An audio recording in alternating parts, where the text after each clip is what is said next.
First of all, welcome everybody to another episode of Virtual Classroom here at Carquest Technical Institute. Again, my name is Brandon Stecker, in case we haven't met yet. Welcome. I'm really glad you're here with us. Today we're going to be covering our 8-hour class, Pressure Waveform Acquisition and Analysis from the Inside Out, but I only have an hour to present. So our track record here, we've been going well past the hour. And you're welcome to drop out at any time, but we urge you to stick with us because we got a lot of good information from you. And I'm really happy to have my good buddies, Bryn Klein and Adam Robertson, here with me, both also instructors for Carquest Technical Institute. They've got a boatload of knowledge and experience on the subject as well, so I'm really happy to have them here with me. So pressure waveform acquisition and analysis from the inside out. Why did I call it that? I called it that because what you're going to see as we carry through today's class is that pressure changes that occur within the cylinder, within the combustion chamber, can be reflected elsewhere within the engine, whether it's in the crankcase, in the cooling system, perhaps in the intake manifold or the exhaust stream. And using information like pieces of puzzle from all those areas can help us yield a diagnostic conclusion long before we take anything apart. So this has uncovered a lot of efficiency for me in my diagnostic approach, and I want to share that with you today. I will warn you, you're going to feel a bit overwhelmed, but that's okay. There's a lot of information here. Today's goal is to get you guys introduced to what this technology, the testing technology and tools can do for you, so you can pursue it further, perhaps in a more documented class in the future with us, in the classroom, when this COVID-19 nonsense is over. So let's get started. And I do want to remind you, thanks, Jeff, for the reminder, that the question and answer tab should be utilized for technical questions. You can address that to either the panelists or for everyone else to see as well. And the chat, I urge you guys to speak up. You know, we're all technicians, we're all friends. I'd really like everybody to speak up and participate. Again, there's no real wrong answer. We're all here to learn. So let me start, if you don't mind, asking a question. What is a pressure transducer? What would you guys consider a pressure transducer? Is this something we should be familiar with already? Go ahead and answer in chat. Just throw something up there. What do you think a pressure transducer is? How does it work? Well, I'm going to get this started for you. There you go. Convert pressure to an electrical signal. Is there a device perhaps on the vehicles that we should be familiar with that kind of does the same thing? That's right. A MAP sensor, maybe a fuel tank pressure sensor, heck, even some oil pressure sensors, fuel pressure sensors. These are all 3-wire pressure transducers. They provide a reference voltage and a reference ground, a range of operation for that sensor to function on. And that third wire, that signal wire, is the one we're interested in, what we're going to be talking about today. When we couple that wire to a labscope, there's a lot of information that we can see that could help us draw diagnostic conclusions without taking anything apart. So what I'd like to talk about today is the 2 types of pressure transducers that I have learned to utilize in my diagnostic approach. Now, both of which operate a bit differently, but they both have some really cool characteristics that I capitalize on and I want to share with you. The 2 types of pressure transducers I'm speaking of is one of an absolute characteristic, an absolute pressure transducer, and one being a delta transducer. Those of you guys at home, have you heard of that terminology? And if so, somebody tell me, what does absolute mean and what does delta mean? Please.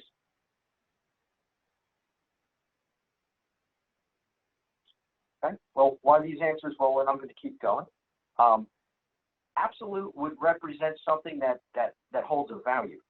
So if I were to take a pressure transducer like a MAP sensor, I can associate the voltage output from that sensor to correlate with a pressure, whether it's a positive pressure or a negative pressure. It will correlate to a pressure value. So it takes this actual pressure and puts it into a voltage so we can see it on our lab scope and plot it over time. We can view pressure transitions over time to determine if things are occurring or are not occurring and for how long.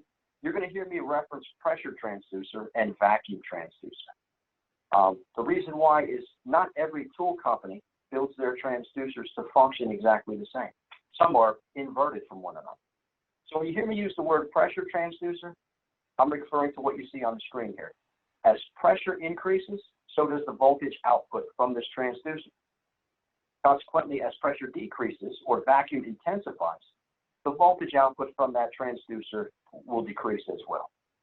So it has a 3-wire output. It's got a voltage reference and a ground reference, and of course the signal coming back to our scope. A vacuum transducer is virtually the same exact thing, except that it's inverted. So when pressure begins to increase in amplitude, the voltage signal decreases. And upside down from that, as vacuum intensifies or gets stronger, the voltage signal increases. So again, why is that important? Because you have to understand the functionality of the tool you're using. Now, Bryn, Madam, you guys remember, we had a great question yesterday regarding that. Is there a benefit to using a vacuum transducer over a pressure transducer?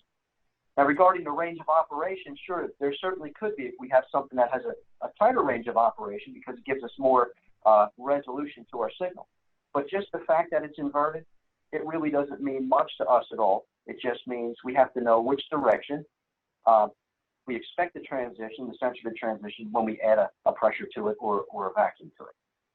And just like any other tool, it's good practice to pull your DVOM out of the toolbox and place it across perhaps a battery to make sure we read source voltage, right? Make sure we don't have any blown fuses or anything like that. So a delta pressure transducer, delta referring to the word change.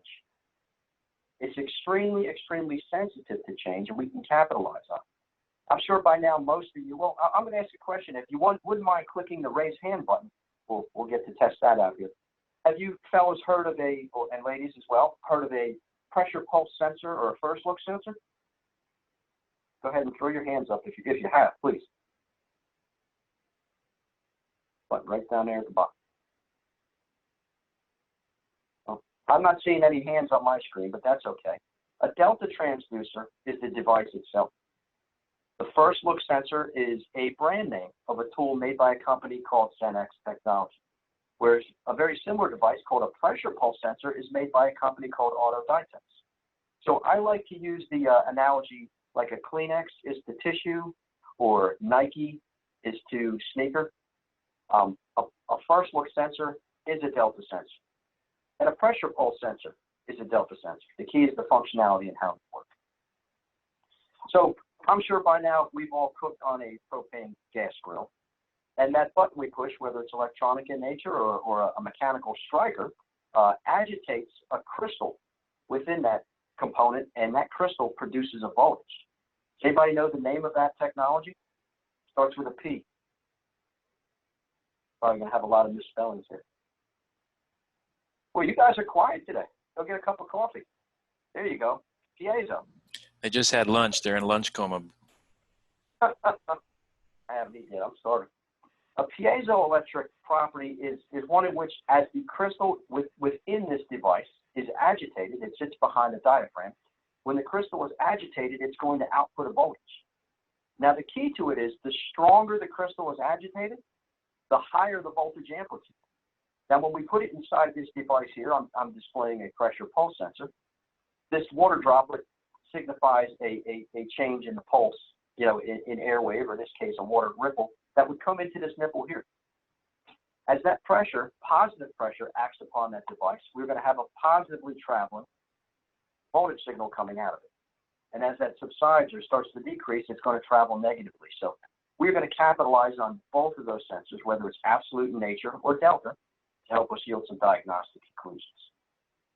So moving forward here, rather than talking about all this mumbo jumbo, let me demonstrate it for you. What I did here if you refer to that screen, I've taken the absolute pressure transducer, the one that works just like a map sensor, and I've connected it to a hose. And on the other side of this hose, I connected the delta transducer, the one that responds to change. It holds no real value, just intensity of change. Both of these, as you can see, are coupled to a third common hose by way of this vacuum tip. And I'm at the other end of that hose. And what I'm going to be doing is I'm going to be introducing positive pressure into that hose, and I'm going to trap it. I'm going to let that pressure out, and then I'm going to introduce a negative pressure or a vacuum, and I'm going to trap it as well. And once that vacuum is relieved, it's going to zero back out to or reference atmospheric pressure again. So we're going to see how both of these sensors behave simultaneously. Now on this next screen here, I'm utilizing a scope from Automotive Test Solutions called the eScope Pro. The scope itself does not matter. The only thing I want to tell you about it is that this scope has the ability to plot two different voltage waveforms on the same time base simultaneously. So it's two scope screens in one. I'm capitalizing on that through this demonstration here to prove a point. If we refer to just the upper half of the screen for now, focus your eyes up here, we can see that we start at the 0 point. There's no voltage output from the sensor. It's referenced as atmospheric. Now, if positive pressure forces the voltage output to go upwards or northerly, what do you think a negative going voltage output would signify? Go ahead and type that in your message, please, fellas. Vacuum, exactly, a negative pressure or a vacuum. So it appears that I put vacuum into the hose, a negative pressure, and I've held it for a few seconds. I got my thumb on the hose just like this. And what happened right here? What do you guys think happened? What did I do right at this point right here? I released it, exactly. I took my thumb off the hose, and the negative pressure that was in the hose equalized to that of the atmosphere around me. It zeroed back out. And I gave it a few seconds pause here before I introduced a positive pressure into the hose. And you can see once again that I trapped this positive pressure in the hose. And right at this point here, I took my thumb off the hose and I let that pressure out. Pretty easy to understand, yeah? Go ahead and click the hands up button if you understand what I just said here and how this is working. Are you guys seeing any hands raising? Because I don't see a thing on my end. Ray, you're still muted, buddy. Yeah, I see the hands. They're popping up in the attendees portion of okay. the participants. We're there. I don't know why I can't see them, but that's okay. Okay, so anyhow, we're good. Good. I just want to make sure everyone's with me. So let's focus our eyes now down at the bottom of the screen here for this delta sensor, okay? Now, if you can recall what happened up here, we went to a vacuum and held it. We zeroed out. We pressurized it and held it, and then we zeroed back out again. The same thing is happening simultaneously on this sensor, as you can see. So my delta sensor, when I introduced the negative pressure or vacuum, pulled down low, and I held it. But if I held it, why did this trace rise back up to the 0 mark? Can somebody tell me what that signifies? Why didn't it stay low, like the absolute transducer? Oh, John Lindstrom got it. So did Clinton, Todd Halstein. Everybody's on top of this. It's a delta sensor, and it represents change. So when I introduced the negative pressure to that hose, I indeed had a negative change. But when I trapped it, and that negative change stopped changing, the sensor output returned to 0. So you can see it makes sense here why when I took my thumb off it, we had a positive change. We went from a vacuum to atmospheric, and once again zeroed back out. Right about here is where I introduced a positive pressure and trapped it. And just like in the state of vacuum, the positive pressure showed a positive change and then a 0. And when I relieved that pressure from the hose, it once again went negative. So you guys at home, yeah, that's a good word, Andrew, stabilizes. When the pressure stabilizes, there was no longer a change. So the sensor output ceased. So we can see that both of these sensors are reporting the same situation, but they report totally differently. Now, the difference between the two of these is, one, an absolute sensor is going to give us a numerical value, but the delta sensor is extremely, extremely sensitive to change. What I'm getting at is if I held that sensor in my hand and perhaps coupled it to the backside of a funnel, if I stood in front of you guys in a real classroom, which is where I wish we were right now, I could see your voices on my labscope screen if I coupled the two together. So it's very sensitive. It can show us very sensitive, minute changes in pressure within the engine from where we're sampling from. It can yield some diagnostic conclusions. So when I became familiar with pressure waveform analysis, I owe that to my mentor, and a lot of you maybe heard his name, Jim Morton.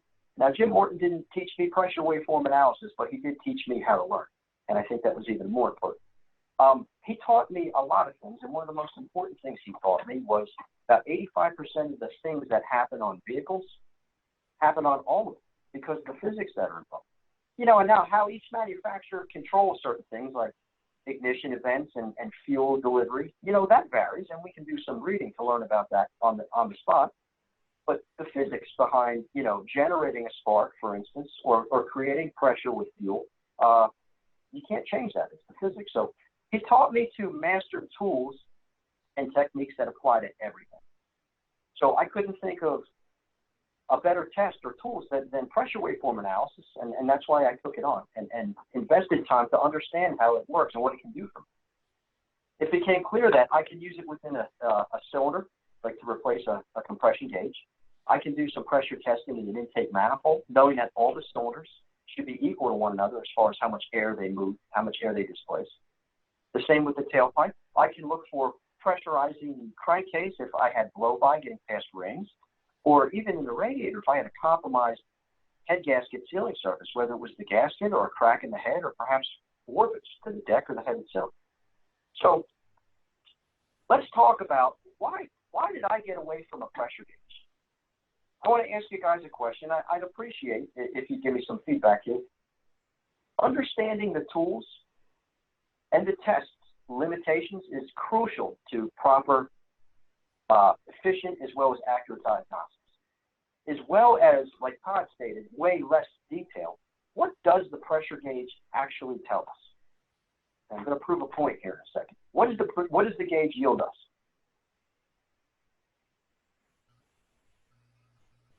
The pressure gauge can show us what? What does it signify? Not a transducer, just the gauge itself. So I'm going to give you a little help here. The pressure gauge. Oh, there we go. Andrew, there we go. Okay, that's what I was looking for. The pressure gauge can only show us one thing here. Now, picture me interfacing a compression gauge with a hose and a Schrader valve to a cylinder on an arbitrary engine. I crank the engine over, let's say, 10 complete cycles. And each cycle is capable of producing, let's say, 100 psi of compression. If on the 8th cycle, the exhaust valve on that cylinder failed to seat properly and I lost 60% of my pressure, and it only produced 40 psi, for instance, what's my gauge going to show me at the end of that compression test? That's exactly it. It's going to show me 100 psi. Now, more importantly, what does that mean to you? Pretend 100 psi was well within specification. That misfire you just felt, are you going to believe it's mechanical in nature? I know I wouldn't if I didn't understand the limitations of what that gauge can show me. So it really opened up my eyes. Now, I know a lot of you have some experience using a running compression test with a gauge, and it could show us a bit more information, but it's not going to show us everything, the minute detail that a pressure transducer coupled to a lab scope will. So for that reason, I'm going to be using a pressure transducer with a lab scope. It allows us to display more than just the peak pressure. We can see the entire 720-degree engine cycle on one screen, and it'll give us a great idea about cam timing and valve timing, as well as that cylinder's ability to seal, because a lab scope is great at one specific thing, and is that plotting whatever domain you're testing in, whether it's voltage or amperage or pressure, over a period of time. So I want to demonstrate that to you today. So it became tremendously powerful. I mean, when it hit me like a ton of bricks, what we can actually see, and this is not a joke, you can truly see valve sealing issues, compromised piston rings and walls, damaged connecting rods. I'm not talking about ones that break and come through the side of the block. I'm talking about the ones that went from straight to just slightly bent because they inhaled some water. You can really see these things quite easily. Exhaust restrictions like slightly restricted catalytic converters, even before drivability problems become real apparent. We can see heavily carbon or valve restrictions, like is very prevalent now with our GDI platforms. We can monitor camshaft phasing dynamically and see if our VVT actuators are physically sticking or full ranging. We can see compromised valve lifting duration, whether it's due to worn out lifters, like we're starting to see in a lot of the newer vehicles where we disable cylinders. We can see worn cam lobes, lifters that have spun on the camshaft, on those hollow camshafts. And something, a real important one for me. Anybody here at home has ever seen where the crankshaft harmonic balancer pulley has become disassociated with the crankshaft reluctor wheel arm? where it becomes out of phase from one another. How easy is that to find if the balancer is not doing this? If it's not visibly worn, how easy is that to find? Because let's face it, we're not going to have a compression issue, are we? We're going to have an input issue to the PCM, and it's simply going to discharge the spark at the wrong time. So you're going to have low power and things of that nature, but it could be very difficult to find. It's an absolute piece of cake if you're plotting a pressure waveform for a point of reference for top dead center. So things to keep in mind. So what I'd like to do now is, moving forward, I want to again start within the combustion chamber, because in-cylinder compression waveforms is where the pressure that happens everywhere else in that engine or in that powertrain originates. So let's start with this. For a moment, I want you guys to get rid of the notion in your head that pressure waveform analysis is really advanced, and it's this big, scary technique that only a handful of people can do, because it's really not. Bryn and Adam both can attest to this. It just takes a level of understanding. First of all, understanding what the squiggly lines on the screen are truly meaning. And the second thing is not to memorize them. You know, I think it was Mac Vandenbrink, those of you guys that remember his name, said it best. Don't memorize, analyze. And that's the exact point I'm trying to make. So what I want you to do is, for a moment, let's step away from the pressure waveforms and let's focus on this right here. This is nothing more than a syringe. Now, if I take this syringe and I pull the plunger back just like this, so it's fully extended, and my finger is not on the tip, so it's exposed to the atmosphere. Tell me, relative to the pressure inside the room that I'm sitting in, how much pressure difference is within this syringe bore? Exactly zero. There's really no difference at all. But it's full of what right now? It's full of air. That's exactly it. So we're all familiar with voltage drop, I hope by now. Voltage drop and resistance and current flow, they all work together hand in hand. Just like pressure drop, air mass or volume, and area size all relate to one another. So I'm going to prove my point now. If I take this cylinder, the syringe that's full of air, and I put my thumb on it just like this, I'll use this hand, just like this, and I push this plunger as high as I can go without breaking it, and for sake of discussion, let's pretend that I produce 100 psi of pressure or compression in this syringe, if nothing leaked out at all. If I return this plunger right back to where I began, even if I don't take my finger off this, tell me how much pressure is in this syringe. The same pressure exactly as I started with. In this case, it would be zero. So my point is, you guys are already onto the physics involved here, because this is something we are all familiar with. We've held this in our hand. We've played with these syringes before. So the point is, the only thing I did is make the area what? What did I do to the area in that syringe? I made it smaller. And because the area got smaller and the amount of air in the cylinder didn't change, pressure had to do what? Pressure had to increase. It's just physics. You can't change that. Make sense? So let's change the scenario up a bit. The same thing occurs, except this time, a little air came out, past a slight leak. So instead of producing 100 psi of compression, maybe I produced 40. So if I went from 40 and went back down the bore, I went from 40 to 30 to 20 to 10 to 0. I'm at 0, but I'm not fully extended. What's going to happen if I keep going? It's going to go into a negative state of pressure or a vacuum, because the area is getting bigger and the cylinder cannot fill. I know you guys know what I'm talking about. You know exactly what this feels like right here. So that's the point. If you can keep your head wrapped around this concept as we go through this class, you're going to have no problems at all. So I want to remind you that when we are coupling these pressure waveforms to a lapscope, remember, we're going to be reading it from left to right, just like you would a book written in the English language.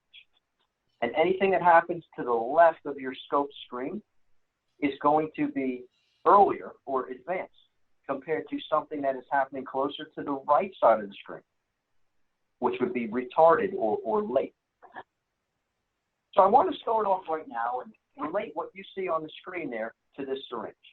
But Hey, before Brandon. I do that, I'm going to put, yes. Real quick, and I was going to ask you myself, but since somebody else did, I'll go ahead and move forward. Basically, want to make sure, Vivek, I think is the name, asked if we're using absolute or pressure differential type sensor for That's this. a great question. And I apologize if I didn't make that clear. The pressure sensor, the absolute pressure transducer is going to be used within the cylinder because we want to measure the pressure. We're not interested so much in the change as we are in the pressure value itself, so we can see the signature it's going to produce. Very similar to looking at an ignition waveform. It's the shape of the waveform that we're interested in more so than the values, but we do need the values here. So the in-cylinder pressure transducer is one of absolute nature. So focusing on the screen here, before I delve into all the individual nuances of this waveform, I want to just go through the 4 strokes of the engine. So if you'll follow me along here, I want you to ignore the numerical values here on the left side of the screen. For one, we don't need them. We're interested in the shape of the waveform. We don't need them in this instance. And 2, somebody who captured this, probably me, forgot to zero out, just like you zero out an amp probe. I forgot to zero out my transducer when I started the car, before I started the car here. So this is an in-cylinder running compression waveform. You can also analyze cranking compression waveforms, but some of these characteristics you'll see down here are the response. They're there because of the fact that there's vacuum in the manifold. So we're going to talk about that. So as the piston ascends towards top dead center, as the piston gets closest to the cylinder head, the area gets smaller, so we can see pressure is at its highest here. And as you can see, it happens again over here. So this represents 720 degrees of crankshaft rotation. 2 rotations of the crankshaft, or 1 complete engine cycle, because this is a 4-stroke engine. As the piston heads up towards top dead center, pressure begins to rise. The piston returns towards bottom dead center, 180 degrees later, and starts to change direction to head up on the exhaust stroke. We are not building pressure in this area, even as the piston and the area in the syringe gets smaller, and the cylinder gets smaller, because why? Why aren't we building pressure in this exhaust stroke? And I know it's a silly question, but I'm just trying to prove a point. How come pressure is not building as this piston is going up?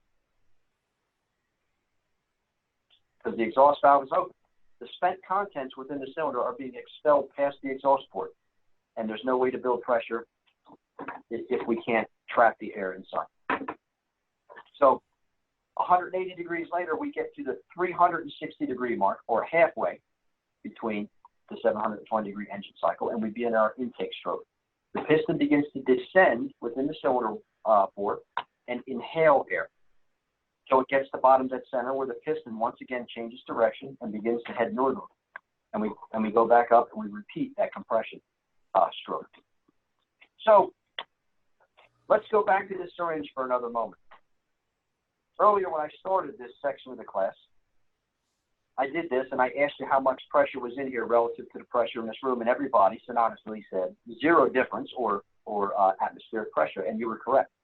Let's pretend for a moment this is a piston inside a running engine, and I was able to stop time. This piston is now in a phase 4 induction stroke, meaning this is open and exposed to the intake manifold. Tell me how much MAP or how much vacuum. I know vacuum is going to vary depending upon elevation, but we can all agree MAP is the same no matter what elevation we're at. MAP would indicate vacuum inside the intake manifold. How much manifold vacuum should we expect to see in an engine that's idle? A healthy engine. That Todd put up 17 to 21 inches of vacuum. You're absolutely right, depending on elevation. But MAP will factor in elevation, so we can say 10 inches of MAP. Okay, fair enough. So I'm going to use, because I'm at sea level, I'm going to use 20 inches of mercury just for a nice round number. Is everybody okay with that, please? And again, for some reason, I can't see your hands raised. Jeff, if you would mind chiming in and telling me what I got to do to see hands raising, because I'm not seeing it right now. Click participants and then click attendees, but also it should show if you hover over There the it goes. participants. Yeah. It's there now. Thanks, fellas. I'm sorry about that. I'm not very good with these Zoom meetings. I'm getting better with practice, though, so bear with me. So this is no longer the atmosphere. Let's pretend I'm exposed to the intake manifold of a running engine, and I just press pause for a moment in time. Wouldn't you agree that this cylinder, because the intake valve is open and connected to the intake manifold, this cylinder right now has about 20 inches of mercury inside it? Everybody agree with that? Okay, good. Excellent. I'm seeing the hands going up too. That's great. So this area, the intake stroke, has 20 inches of mercury. If you follow my mouse over, this part and this part are the exact same point in time. It's just a repeat, a new cycle. What I'm getting at is this. I start off with 20 inches of mercury. I close my intake valve. My piston makes the area smaller, so pressure has to go up. If nothing leaked out, when I return my piston back to bottom dead center, how much vacuum should be in that cylinder once again?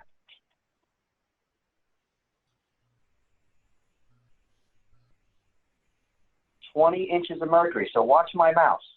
20 inches of mercury, 20 inches of mercury. Does everybody see how these are the same point? If I were to draw a horizontal line connecting these two, it'd be straight across. Hands up, please, if you see what I'm talking about. Awesome. You just proved that this cylinder is not leaking in any way. Does that make sense? That's pretty cool, isn't it? So let's follow along here. So I'm down into, I started off with 20 inches of mercury. I went up on compression, meaning the area got smaller, but I didn't lose any charge. So I built 100 PSI, and when I returned, since nothing leaked out, I'm back down at 20 inches of mercury. Now keep in mind, we're on a labscope, so we are measuring pressure over a period of time. So this represents a change in pressure over a very short period of time. If we went from a vacuum, what had to happen right here, where we lost the vacuum in the cylinder, right before the exhaust stroke started?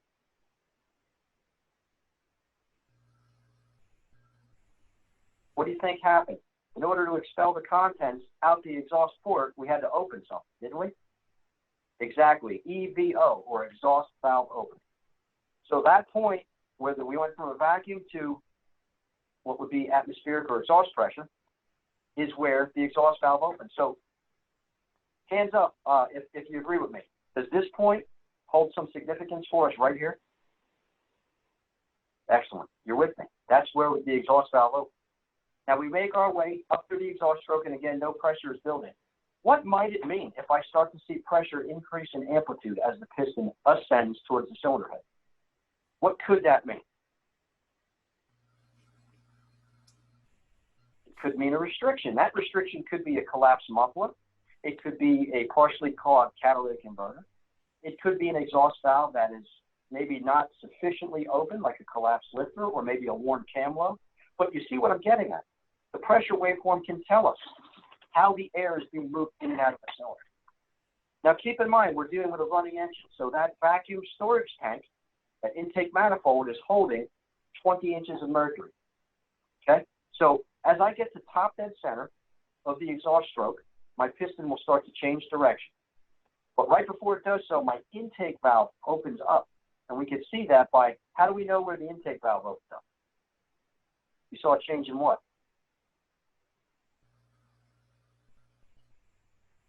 Saw a change in pressure, right? And Jonathan, vacuum from the manifold was introduced to the cylinder. And since our pressure transducer is screwed in the cylinder, it's going to see that vacuum introduced right here.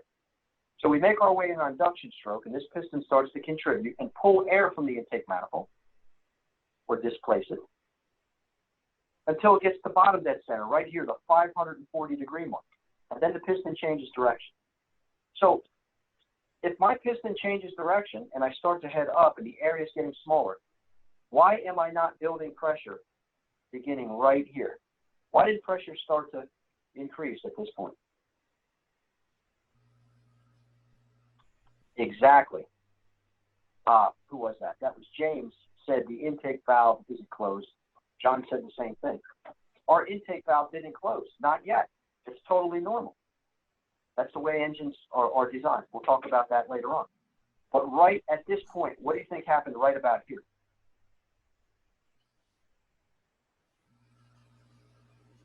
Pressure started to increase. What does that tell me?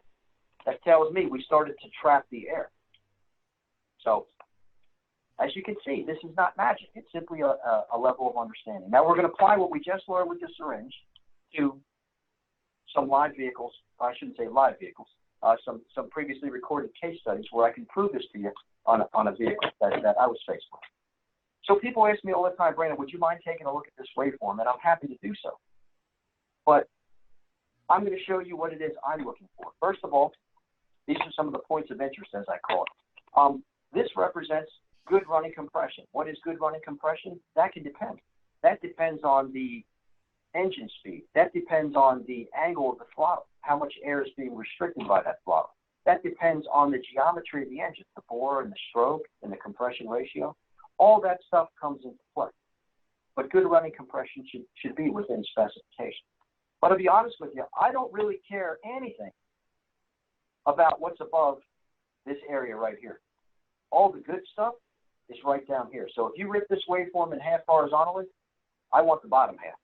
That makes sense. This is important, but everything else down here will conclude that this is good up here, and you'll see coming up shortly. So we understand the significance of even pockets. It indicates nothing has leaked out. We understand that when a valve opens, we're going to see a rapid change in pressure, like a check mark.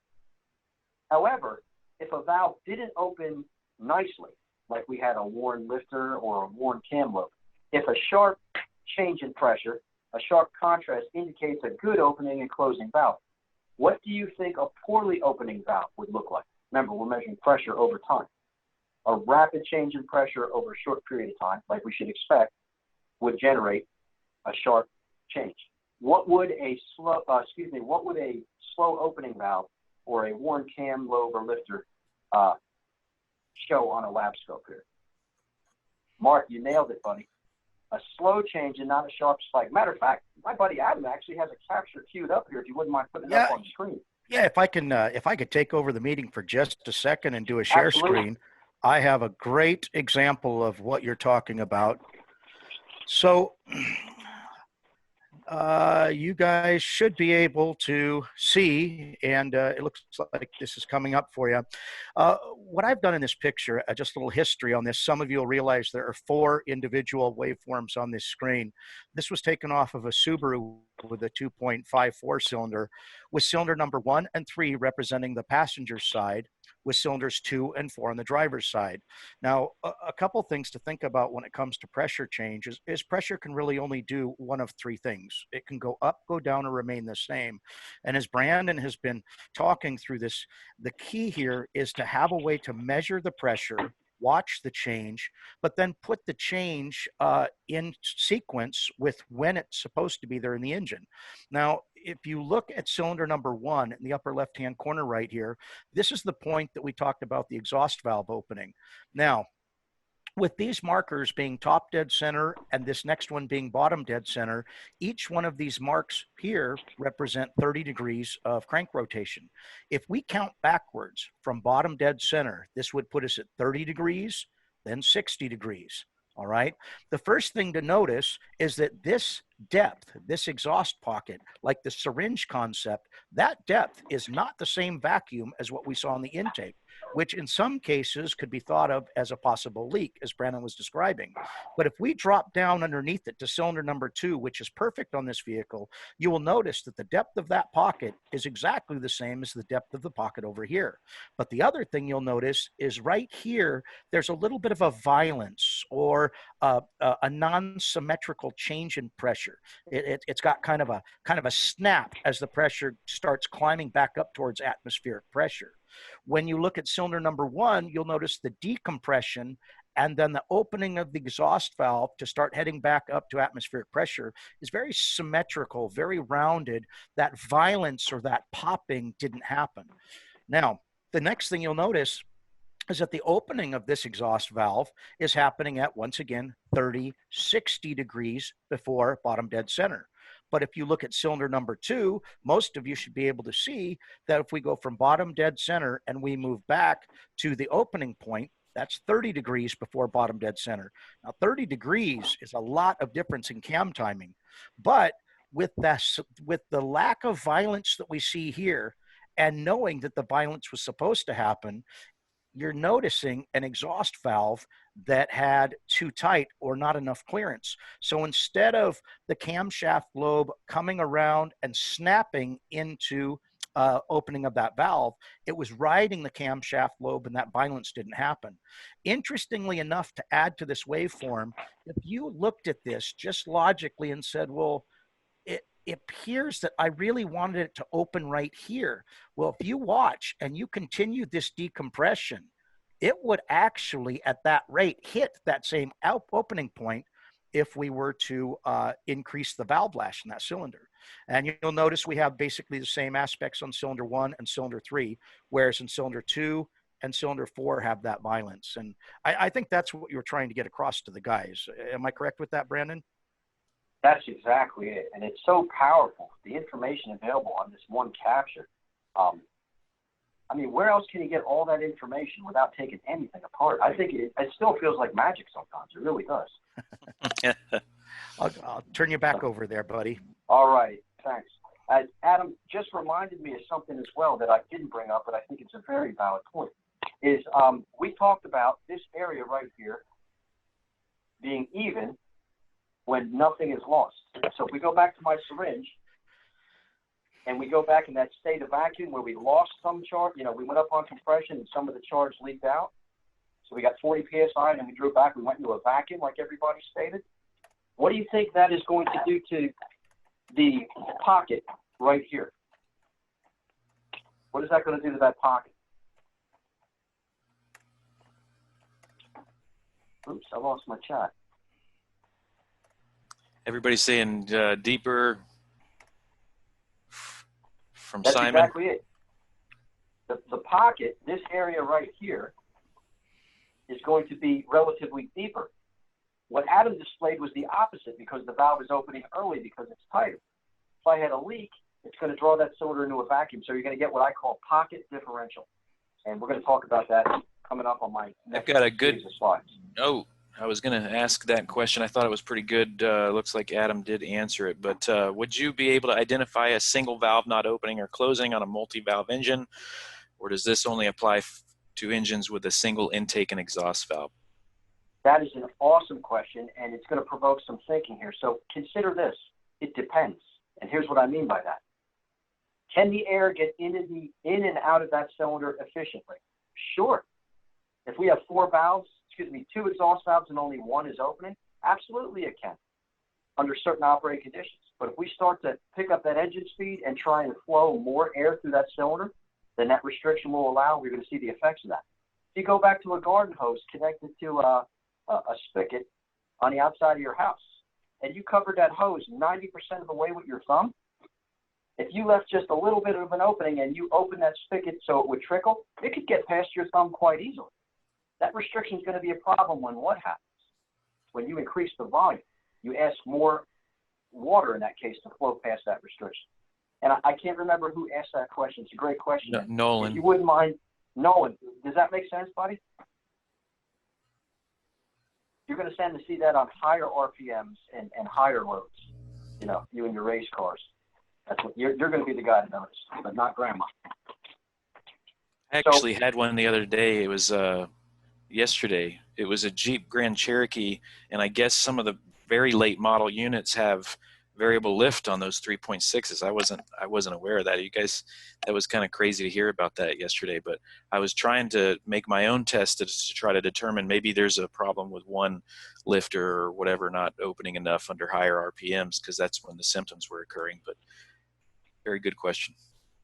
And you'll see that too. I know we don't have time to get into it today, but if you could drive under those operating conditions where you felt the fault, you would definitely see that reflect in the waveform very easily too. Anyhow, so we talked about even pockets. We talked about good running compression, back pressure, and the importance of those defined valve events, as Adam pointed out for us. But the one thing we didn't mention was straight towers.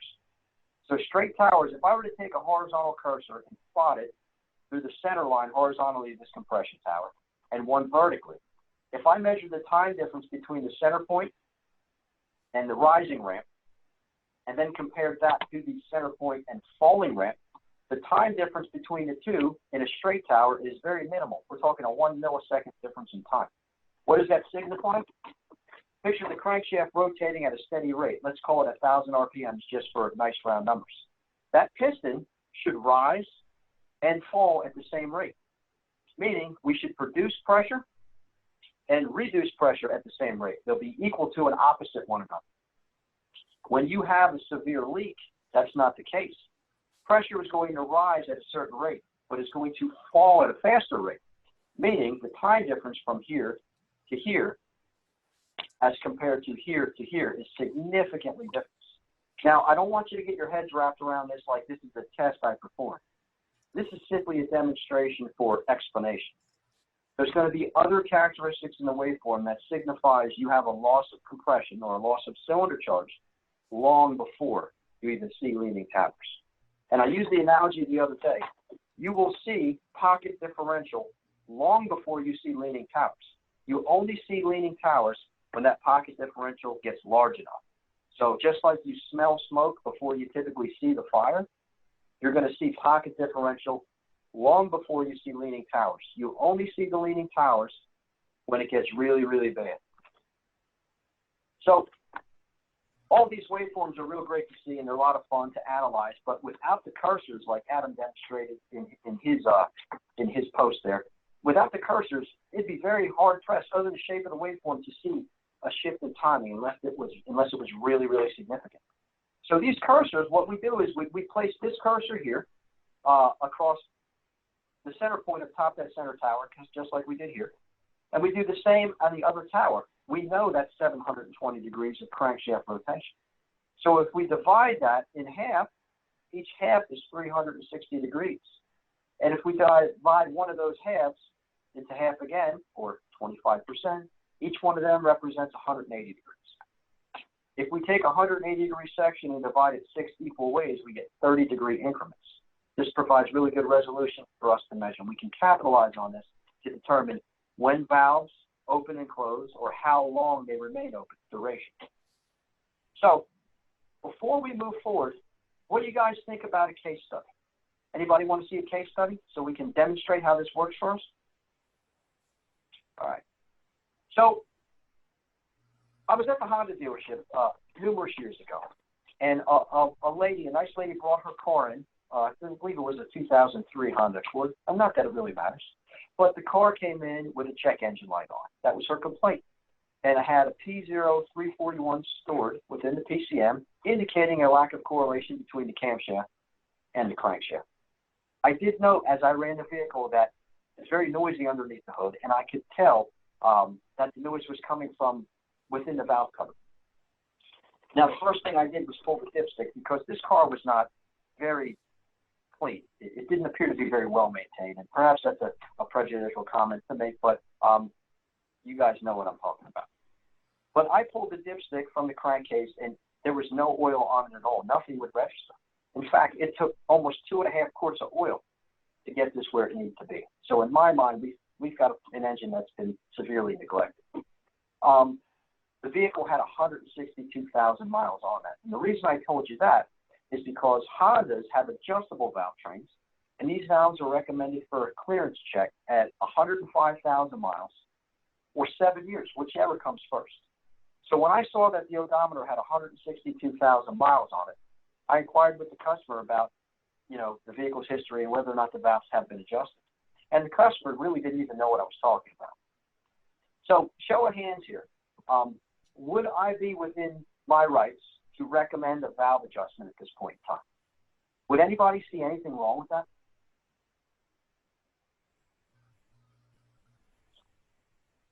I don't know why my hand raising keeps disappearing here. Let me You had 6 or 7. Yep, we're agreeing. Okay. I don't know why mine keeps disappearing. Anyhow, there they go. I agree with that statement. And you know what? If I were to call somebody on Honda's technical assistance program and tell them my symptoms, and I told them the mileage, I'm 99.9% sure they would suggest a valve adjustment first, or at least a valve clearance check, which is about 2 hours of labor, a tube of RTV sealant, maybe some Scotch-Brite, and a can of brake clean. My point is, I would have to invest the customer's money on a chance that it might not fix the problem. And again, I don't see anything wrong with that, but you know what? I've become privy to this new technology. I have some really cool tools, and I want to see if perhaps I can yield myself some information without taking anything apart. So that's what I chose to do. So check this out. I'm going to put a waveform up on the screen, and I don't want you guys, please, don't tell me what you think is wrong with the car. Don't tell me what you think the problem is. All I want you to do is tell me where in this waveform you see something of significance, something that looks not quite right to you. Simon, thank you, buddy. Trevor? Hey, Trevor, it's been a while, my friend. We see at the 360-degree mark an odd-looking spike. And we know if this is pressure and this is time, we see pressure increase. Now, this is our compression stroke. This is our expansion stroke. This would be our exhaust stroke.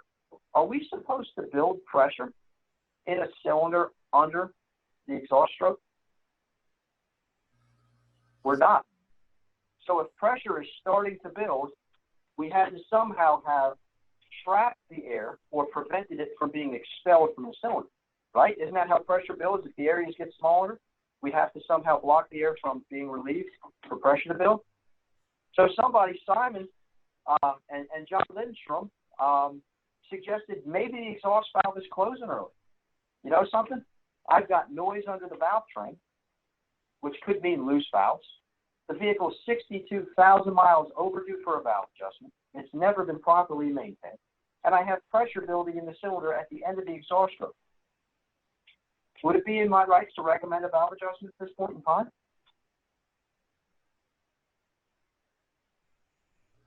I don't see anything wrong with that, but I want to show you something else. Remember, I never look at one piece of the puzzle. I try to get as many bits of information as I can so I can make a solid diagnostic conclusion. Now, I want to stop because James Cochran mentioned variable cam time.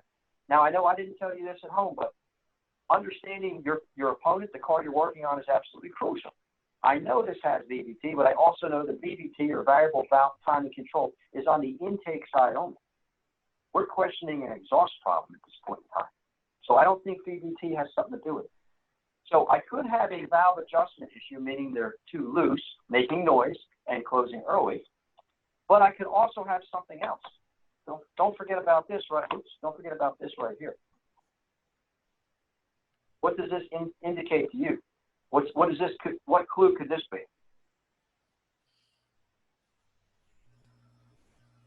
Like a timing chain that's out, like a jump chain. So typically, when we see cam timing jump for any reason, naturally, which direction does it typically jump? In other words, when you get a car that's suffering from cam timing that's out, isn't that cam typically retarded or late? It's typically retarded. It's because the crankshaft is the driving member, and either the crankshaft is going to jump over the chain, or the chain that the crank is driving is going to jump over the cam, making the cam late to follow. So I could have an advanced camshaft, which is not really typical unless I see somebody's been inside that engine and didn't properly slack the chain. They put the slack on the wrong side of the tensioner. I've seen that before. But it's not too often I see timing advanced by itself. But it can happen, can't it? So I want you to watch my hands here for a second. Well, before I do that, we can clearly see on this waveform that the exhaust is being restricted early here, meaning the exhaust valve is closing early. How will I know if I have a timing issue, like an advanced exhaust camshaft, or I have loose valves, meaning low duration? First of all, James Cochran said, what about a cat issue? And he's right. But the cat represents a fixed restriction. As that piston comes close to the cylinder head, pressure is going to start to build. It will not be flatlined. It will be progressive from this point. Does that make sense, James Cochran? Okay, good. So, again, I'll ask, clearly the exhaust valve is closing early. It's either closing early because I have an advanced exhaust camshaft, or it's closing early because the exhaust valve clearance is too much and the valve is closing early. How can I tell which is which, but without going any further with the car? How can I tell the difference between a cam timing issue or a valve clearance issue? And Jeff, you said you could check another cylinder and compare. I'd have to pull out another spark plug and move it over. And you're absolutely right. There's nothing wrong with that. But I like to work. I'm lazy. I like to use all the information that's available to me. There we go. That's what I was looking for. Rob Coho and Simon, was that McCormick? Sorry about that. I can't see too well. They both said the same thing. They said, let's look at the exhaust valve opening and measure that as far as timing goes. Now watch this. Here's 0 degrees and here's 180. Halfway in between is about 90. Half over again is about 45. We're close to 50 or 60 degrees before bottom dead center. Now, we don't have time to get into specifications and such, but I will tell you that's significantly early. So this is early, and this is early. Watch my hands. When I adjust a valve, if I call this normal valve duration, if you could picture that hump that we usually see drawn in books representing the duration of a valve. If this is normal valve duration, if I loosen the valve clearance, is it going to open early or is it going to open late? It's going to open late, so watch my hand. Now, is it going to close early or is it going to close late? It's going to close early, so watch my hand again. Now we're going to go back to that same duration. If the cam timing jumps, watch my hands now. Do you see that? The duration stays the same. Where it happens in the 720-degree engine cycle changes. So what I'm getting at is if my valve was loose and that was the cause of this symptom, yeah, it would close early, but it would also open late. This is closing early and opening early. Do I have a timing issue or do I have a valve duration issue due to clearance? Perfect. Timing. You see how we used our heads and just put the puzzle pieces together? So that's all I've done here. I concluded within 15 minutes of working on this vehicle what the problem was. I approached the customer and told them what I think has to happen. I also showed them a valve adjustment as well. But look what I found. The timing chain tensioner for this timing chain is it's fully extended and there's still slack in the chain. So my guess is the series of events went as follows. The car was ran so low on oil that the chain starved for lubrication, became hot and stretched. But my point is, what if this person did not want to invest the money? What if I charged them the hour diagnostic fee, for instance? I had 15 minutes invested. I didn't get dirty. I gave her a conclusive answer. She could walk away with that 1 hour diagnostic investment and still have an answer on what's wrong with the car, and maybe choose to get rid of it or invest in the repair or come back next week when she has more money. If I did it the other way, I'd have the valve cover off. I'd be dirty. I'd need a can of brake clean, perhaps a valve cover, gasket, you know what I mean, some Scotch-Brite, some RTV, and about 2 hours of diagnostic time and or repair time. And the customer leaves dissatisfied because they spent hundreds more and they didn't leave with a fixed vehicle.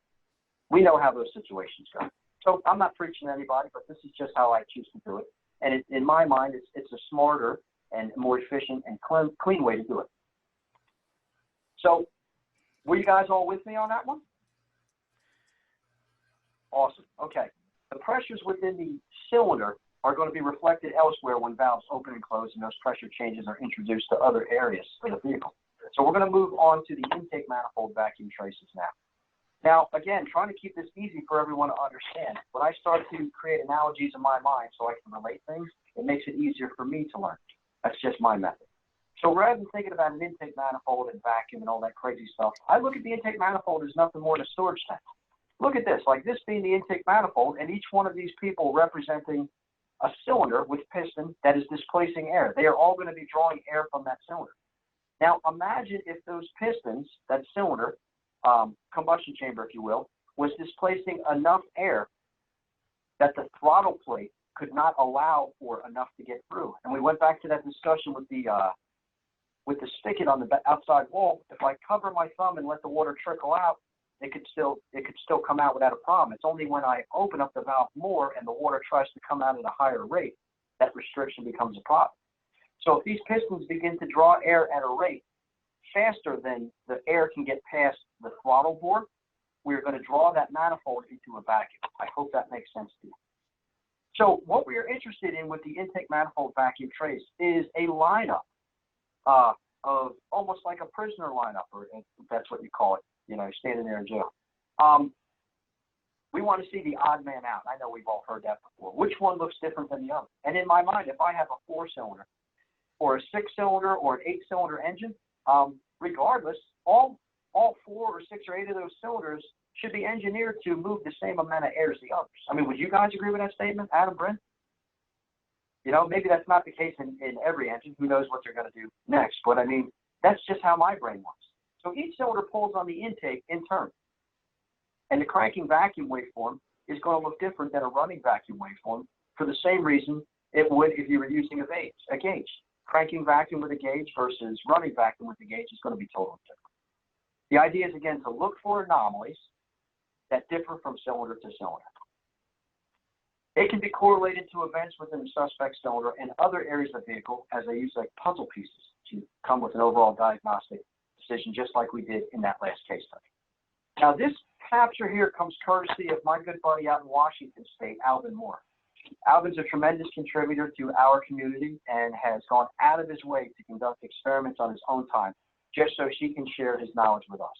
So Alvin and I are buddies, and I called him directly when I wrote this question and said, listen, I really want to borrow this segment of yours describing intake manifold traces and how they compare to in-cylinder compression waveform. So I want to apologize to you guys at home because this is a simple picture of a picoscope capture. It's not a file, so I can't clean it up. So I want you to look past these blue traces. We're going to ignore them. They're not of any use to us today.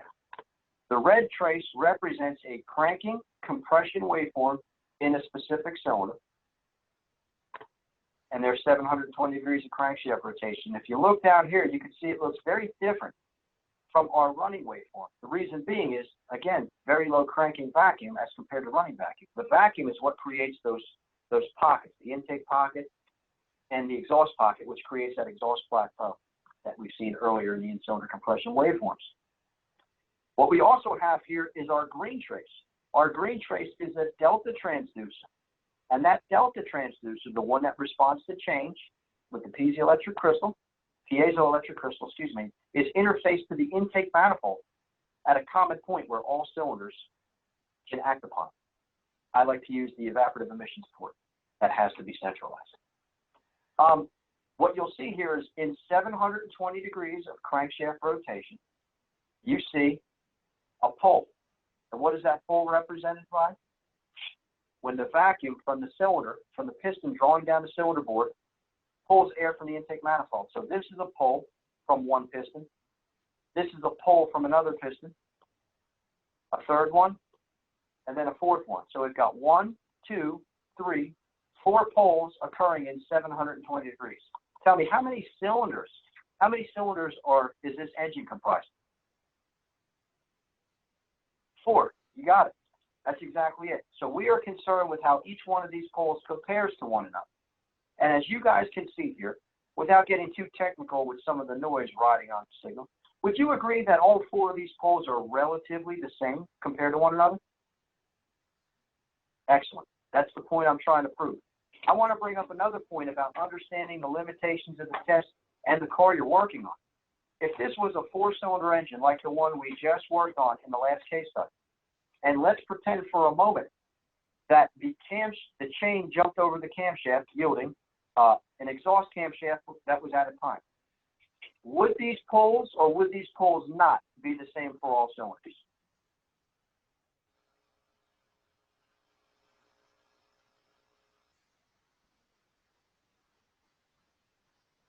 They would indeed be the same, and I'm going to explain why. I didn't say they were going to be great, but they affect all 4 cylinders the same due to how that engine is configured. The timing chain jumped on a cam, and that cam affects all 4 of those cylinders. Now, if this was a V6 engine overhead cam setup, and that same situation occurred on one bank of the engine, would these poles or would these poles not be different from one another? They would be different. Each bank would produce a different set of poles.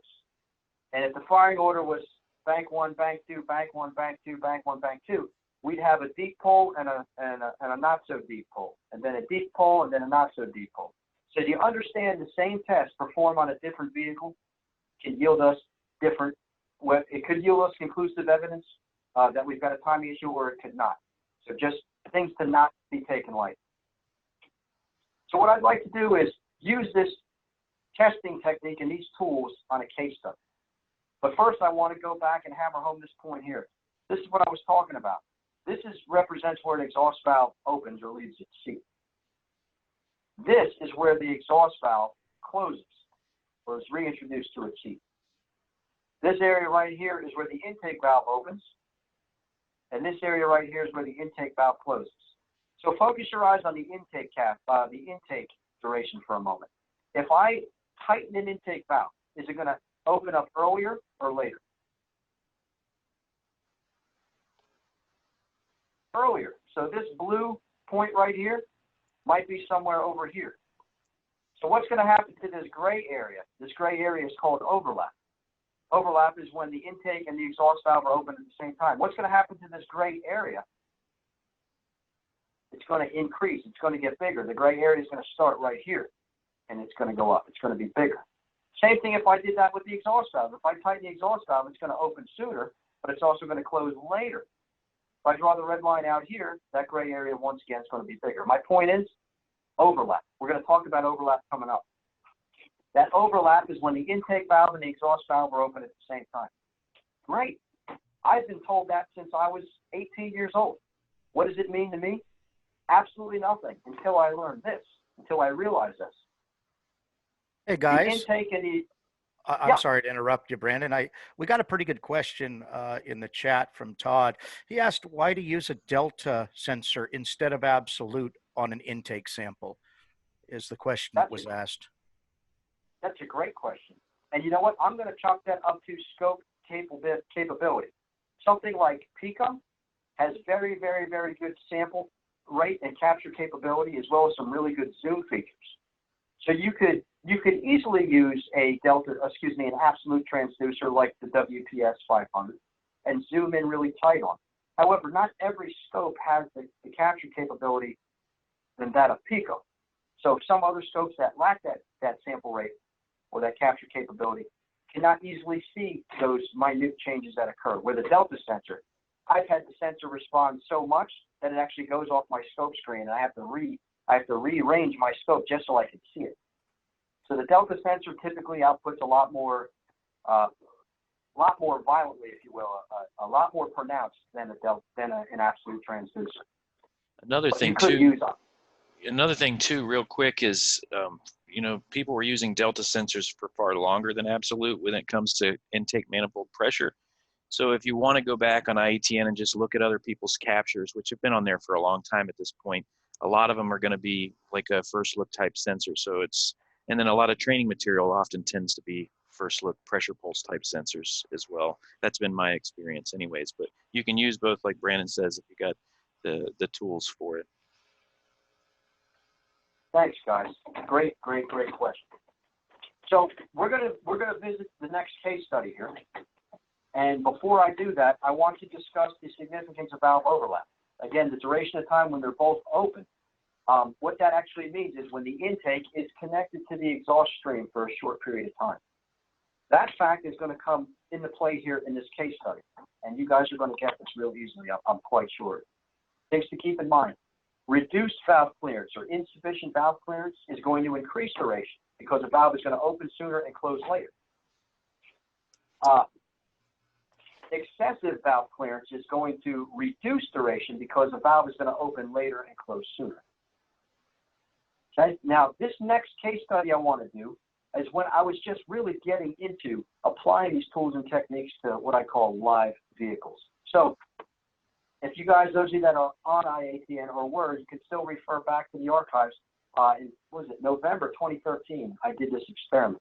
I had a car that came into the shop with a 3.5-liter engine, and it was just in the day prior for a major service. The guy spent a lot of money with us, and one of the jobs performed was an adjustment, a clearance check and adjustment of all the valves.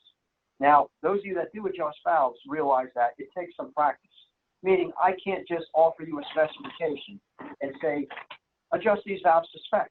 It takes a bit of a feel to it. And you have to goof up enough valve adjustments to get it right. But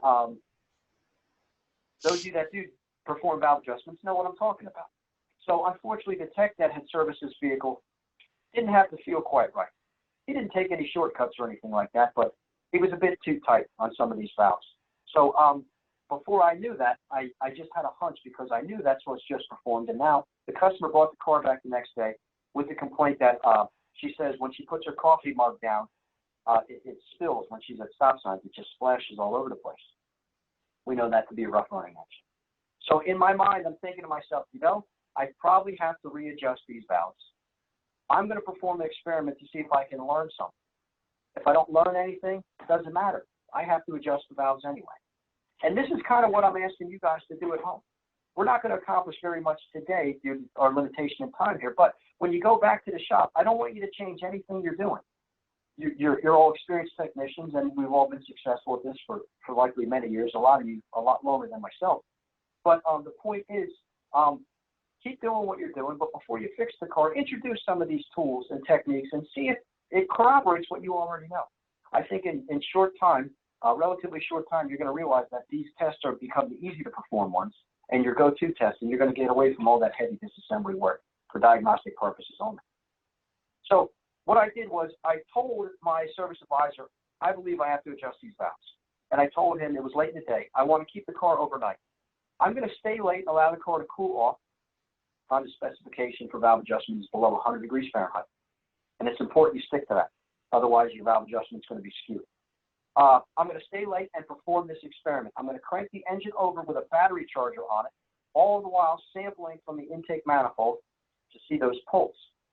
Then I'm going to disassemble the top of the engine to have access to the valves.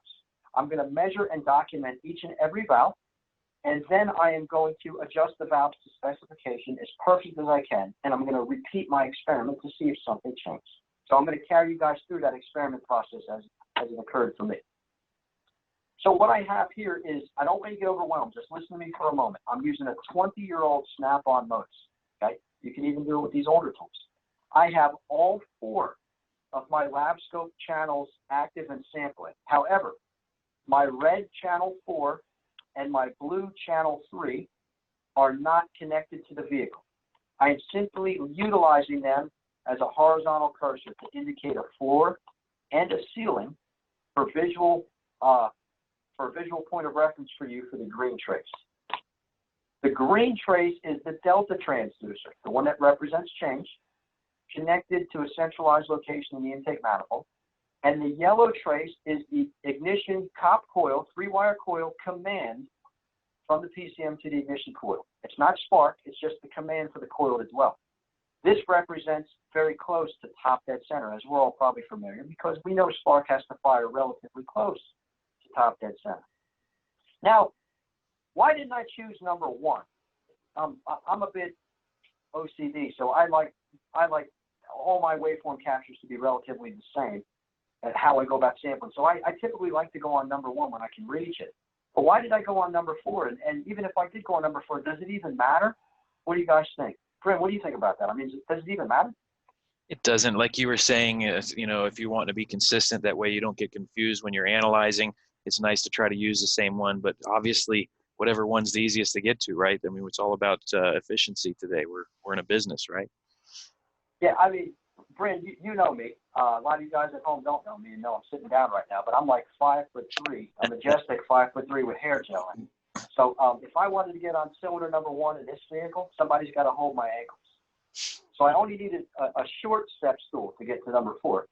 But I use number 4, and the point is it doesn't matter because as long as I know the firing order, I'm okay.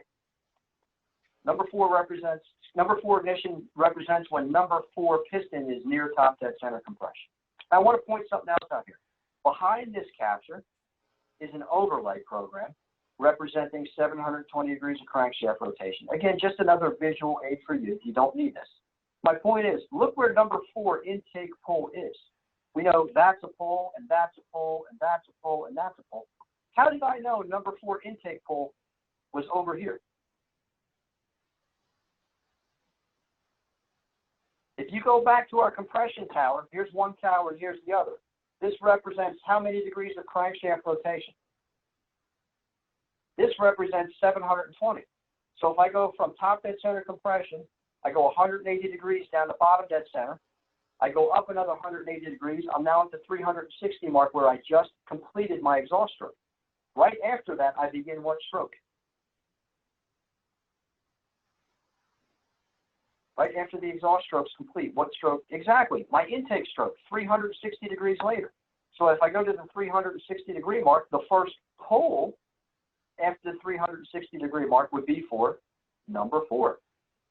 So I want to make a statement here that applies to every one of these engines we're talking about, a 4-cylinder, a 6-cylinder, an 8-cylinder, a 10-cylinder. The intake pole is always 360 degrees out of phase from the compression stroke. Always, always, always, for that reason. So all I do here is right now we're not analyzing. We are just preparing ourselves. We're preparing the waveform to be analyzed. I start number 4 top dead center here. Here's number 4 top dead center representing 720 degrees. If I just go halfway, even if I don't have an overlay program, we can estimate halfway. Halfway, the first pole is number 4 intake pole, and then I just follow through with the firing line. 1, 4, 2, 5, 3, 6. 4, 2, 5, 3, 6. Show of hands, does everybody understand how I did that? Excellent. So, this is what I want to point out to you. This is a 6-cylinder engine, and we discussed, logically, all 6 of these cylinders should move the same amount of air, meaning every induction stroke for each cylinder should pull the same amount on the intake manifold. Show of hands one more time. Does everybody agree with that statement? Awesome. So if that was the case, how would you expect this green trace to appear on my labscope screen if there was nothing wrong with valve clearance on this engine? They should all be even. Do these look even to you? I don't think so. So if a good pull is one that comes down low, that would represent, I'm going to go back to this picture for a moment. That would represent this right here. Normal valve clearance. Let's just call this normal, meaning the intake is connected to the exhaust stream for a very small amount of time. So the effective pull on the intake manifold is very good because as the piston descends on its induction stroke, it's pulling from the intake manifold. But for a short period of time, it's also pulling from where? The exhaust side. So with that being said, if the valves were too tight and my duration was too much, my overlap is going to be too much, meaning the induction pull is going to be shared even more with the exhaust stream. If that's the case, isn't that going to reduce my effective intake pull for that cylinder? Show of hands if you agree. Excellent. So this represents a good pull. This represents a good pull. This represents a not so good pull. So hear me out for 1 second. I went and I told you I inspected every clearance for each and every one of these valves. And I can assure you all the intake valves are absolutely 100% perfect. The reason being is they're right on top and they're easy to get to. And almost nobody goofs those up. But little guys like me that have to, put the flashlight on our shoulder and hold the mirror, you know what I mean, and somebody's holding our ankles, it's really easy to goof up the clearance on the exhaust valves. So my point is, I believe that I can directly associate incorrect valve adjustment clearances to that of this skewed intake pull pattern. And the experiment I was going to do is measure them, adjust them to spec, and see what happens. So the specification for the exhaust valves, the only ones that appear to have a problem here, is between 10 and 12 thousandths of an inch. Okay? Which one of these 6, which ones represent, I'll call them good pulls, nice deep pulls?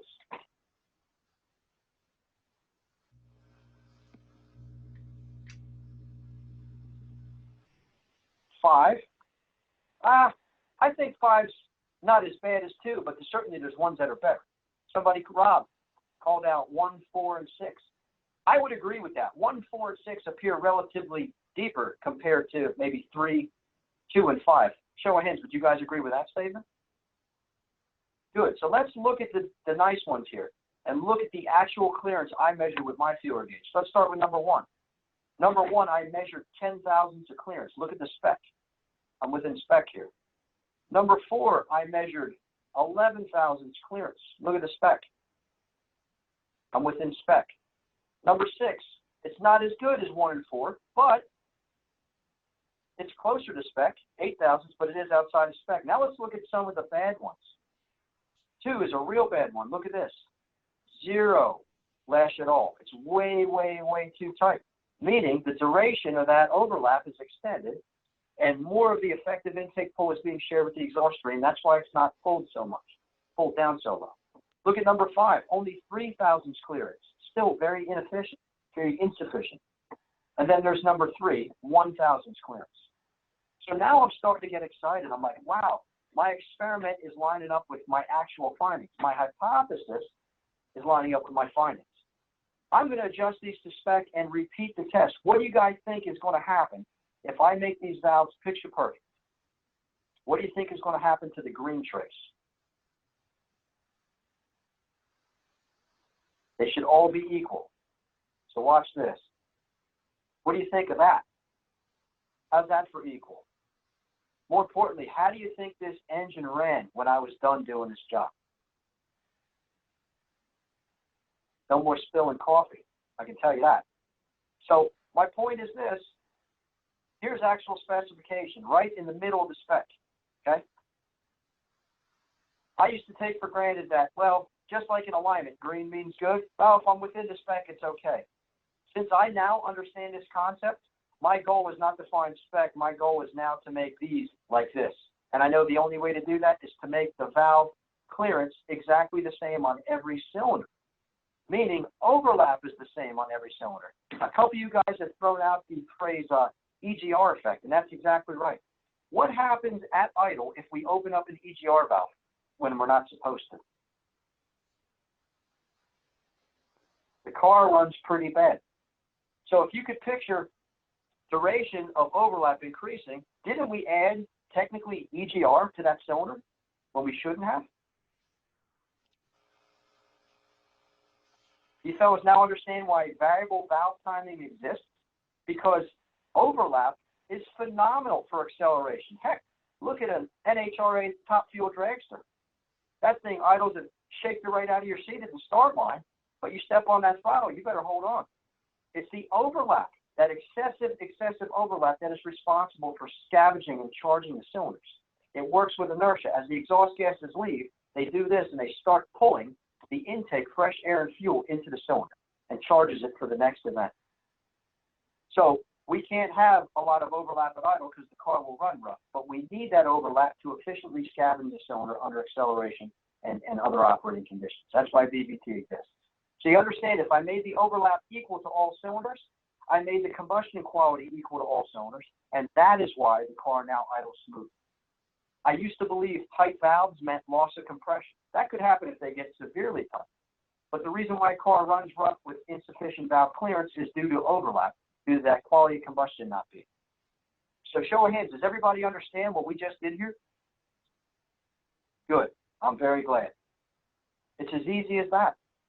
So we're going to move on. I know we got through this awfully quick. We're going to move on to the final phase of this class for today. But man, what a cool experiment that was. That was the day this technology, it proved itself to me that it could work. I mean, it changed my opinion. It wasn't just something cool anymore. It became applicable. And although I invested a lot of time in it at that point in time, you know, I had a couple hours in this car. With a little bit of practice, it became a 10-minute test with 10 minutes of evaluation. And truly became something. Yeah, that's the point. A good point too that you've mentioned before is, oftentimes working through the learning curve of this type of testing, it's a good idea to test on known good cars, but it's also cool to test on cars where you already pretty much know what's going on, like a Honda with a tight valve, or like you were mentioning earlier, worn cam lobes on maybe a Hemi or something like that. You already know what's going on. Break out the equipment so you can see what it looks like when that failure happens. It's pretty cool stuff to do it that way too. It is. I've taught myself so much, and I know you guys know exactly what I'm talking about, Bernard, because you guys do this stuff for a living too. But I mean, it becomes tremendously powerful. You know, especially in the beginning of this testing, when you're looking at intake and exhaust waveforms, the pair of them, practicing not only on known good cars, but 4-cylinder and 6-cylinder engines can be easier to digest than multiple cylinders when you get on the 8 version, the 10, and for you lucky guys, the Yeah, 12s out there, because there's less going on the screen, and it really does make a difference. I agree with that wholeheartedly. And one more thing I'll mention is most of what you're going to find, you guys agree you have a valve train issue, valve sealing issue, you usually feel it. Like if it's a leak, you'll feel it at lower RPMs, idle and stuff, as opposed to cruising, you know. And I think that it's easier when you're first starting out to monitor, like when you're monitoring intake pressures, to monitor it during cranking. Once you know, that's just been my experience anyways. absolutely. So moving on to the next section here, we're going to be talking about the tailpipe waveform.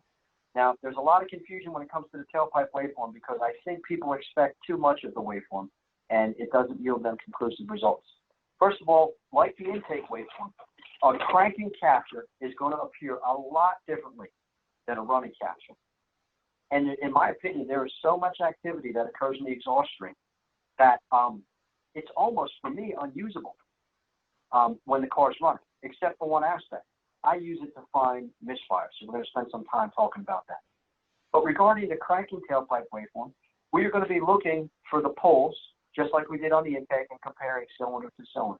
The anomalies can then be correlated to an ignition waveform, just like we did on the intake side, and we can pinpoint the fault to a cylinder.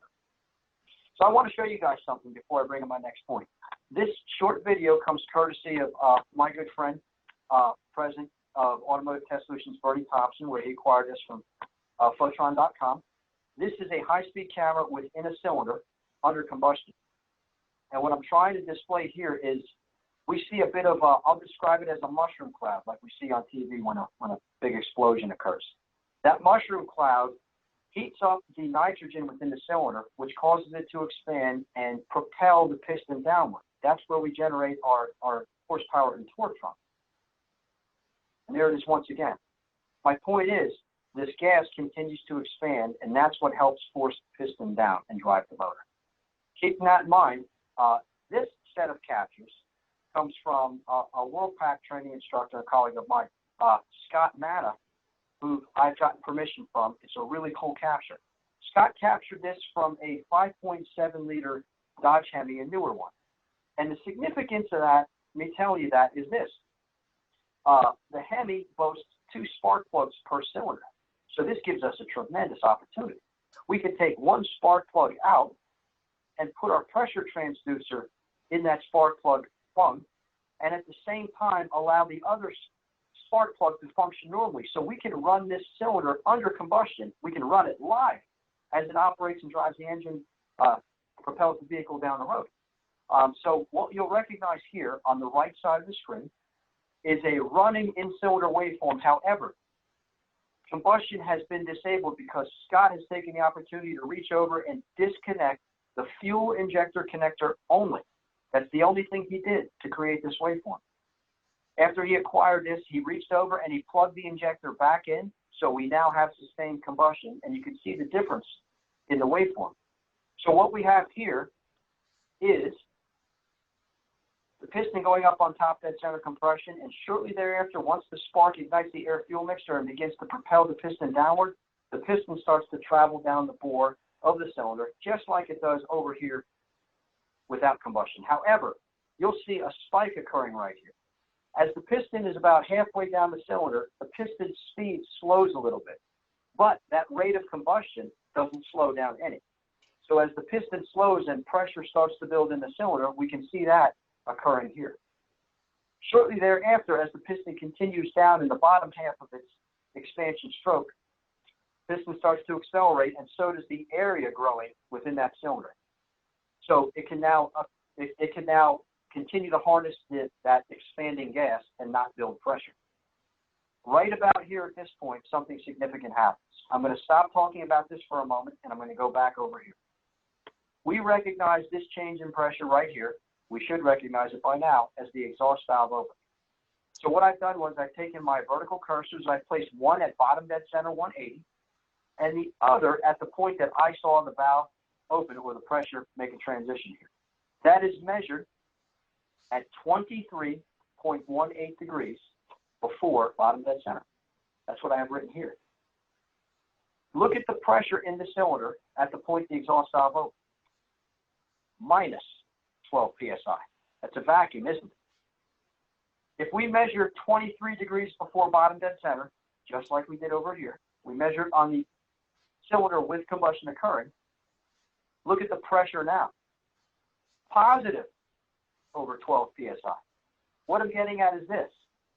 When combustion occurs, there is pressure on top of the piston at the time the exhaust valve opens. When there is no combustion, there is vacuum on top of the piston when the exhaust valve opens. So who here has heard of the dollar bill test? Let's show of hands, please. And we all know, those that have heard of it, know it indicates a misfire. The question to me always was, why? Why does the dollar bill getting sucked into the tailpipe mean a misfire? And almost anonymously, everybody says it means you have a burnt exhaust valve.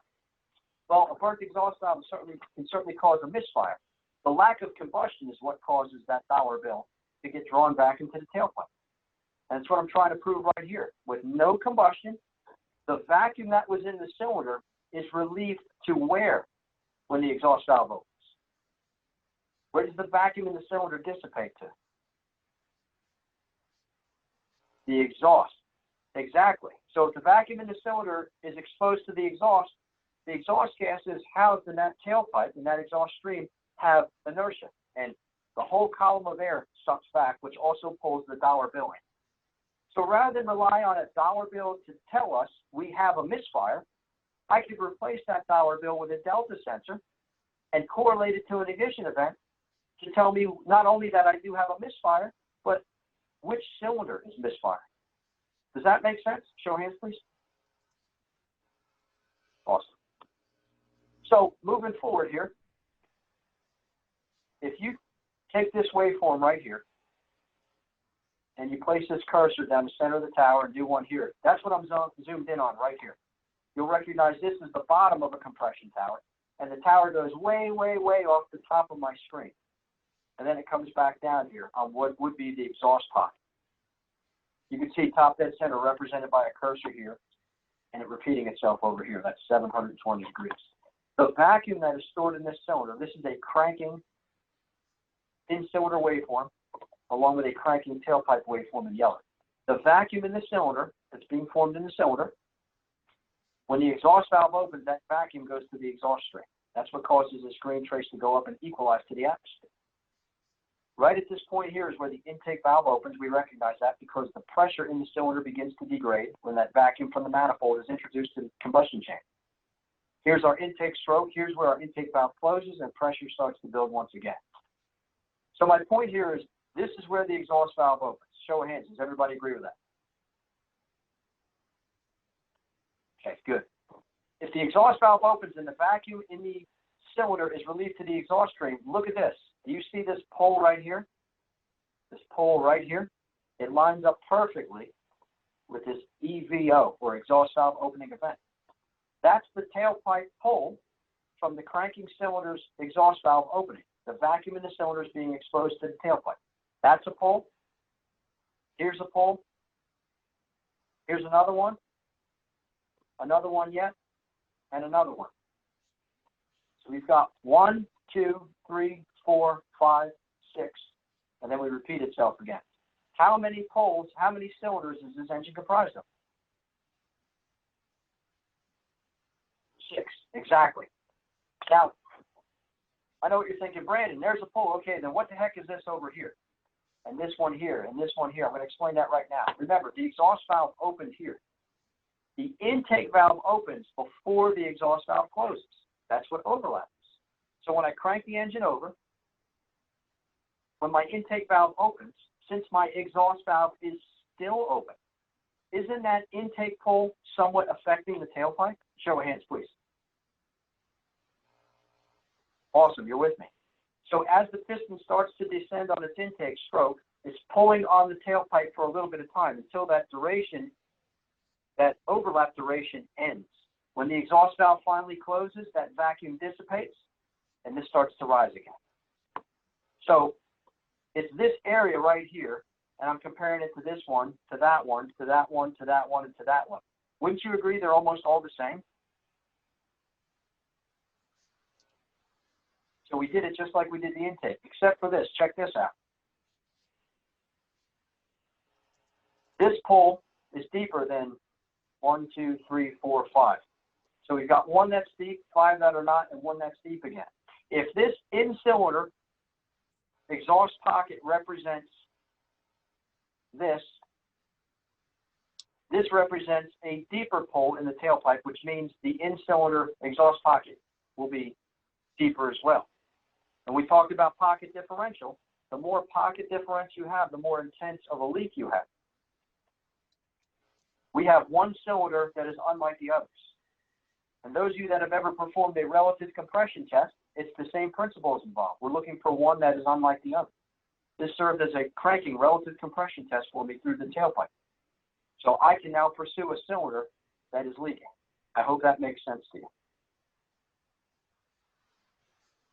So I know we're out of time, and I know we breezed through a lot of information in a very short period of time. I assure you this class can easily go a lot longer than 8 hours if we left all the content in it. But I tried to give you everything I thought was absolutely necessary to prepare you guys to equip yourselves, to realize what's available as far as diagnostic capabilities go, and how to acquire the tools and use them.